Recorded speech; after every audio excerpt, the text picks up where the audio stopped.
Okay, game. Hambog ng Sagpro Crew. Unang araw pa lang minahanda kita.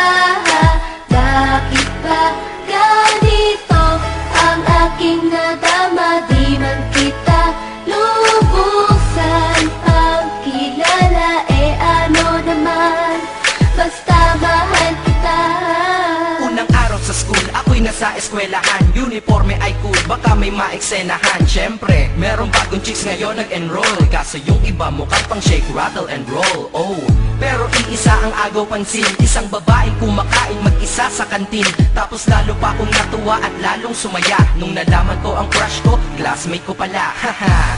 Ngayon nga madiskartehan, wala akong pake kung magtaray o mag-enartehan. Basta gusto ko lang sabihin salitang nakakasado. Sa exam ng puso ko, alam mo ba ikay pasado? Pero teka lang, pangalan mo di ko pa alam. Hoy, mister, wag kang maingay. Tumahimik ka ma'am.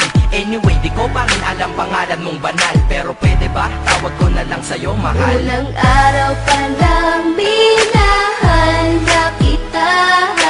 Bakit ba ganito ang aking nadama? Di man kita lubusan pagkilala. Ano naman, basta mahal kita. Second subject, andun kami sa may lab. Hindi ako nakikinig, titig ako kay may love. Oo, love na nga kita, L-O-V-E. Di ko dama ang pagod ko kahit na mag-PE. Pag topic ay PC, ito'y hindi easy. Kaya ikay busy, pero ako'y sisi. Ngit pa rin sa oras mo kahit ikaw ay mainis. Kasi ikaw bumubusog sa puso ko kapag recess. Kung eskwelahan ng puso ko, ikaw ang principal. Dahil sinusunod lamang nito kanyang minamahal. Daig ko pa ang first honor kapag nakita kita. Ikaw solution sa problem sa matematika ng buhay ko, kasi ikaw plus ako equals for better. Multiply by tiwala at love equals forever. At wala nang pwedeng mag-divide sa ating dalawa, kasi sa aklat ng sibiga tayo'y nakatalaga. Unang araw pa lang minahanda kita.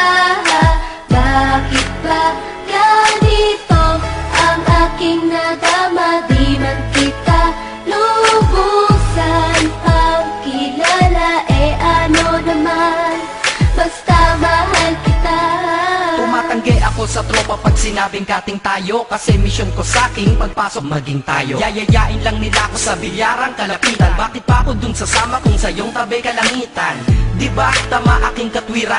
Sa eskwelahan dun lang kita natatabihan. Kapag ikaw ang seatmate ko, ayoko nang lumisan. Sana dito na lang tayo at walang uwian. Dang, baliw na ba ako? Hay nako, lagot sa aking assignment quiz at exam, pangalan mo sagot. Lagi kong hinahanap ang iyong essence at presence, kasi kinukumpleto mo ang nonsense na sentence. Kaya di na-absent, you're the angel God sent. Ayos ba ang accent? Syempre laging present. Di nawawala sa school, laging lumalapag, kasi ikaw ang dahilan kung ba't ako nagsisipag. Unang araw pa lang minahanda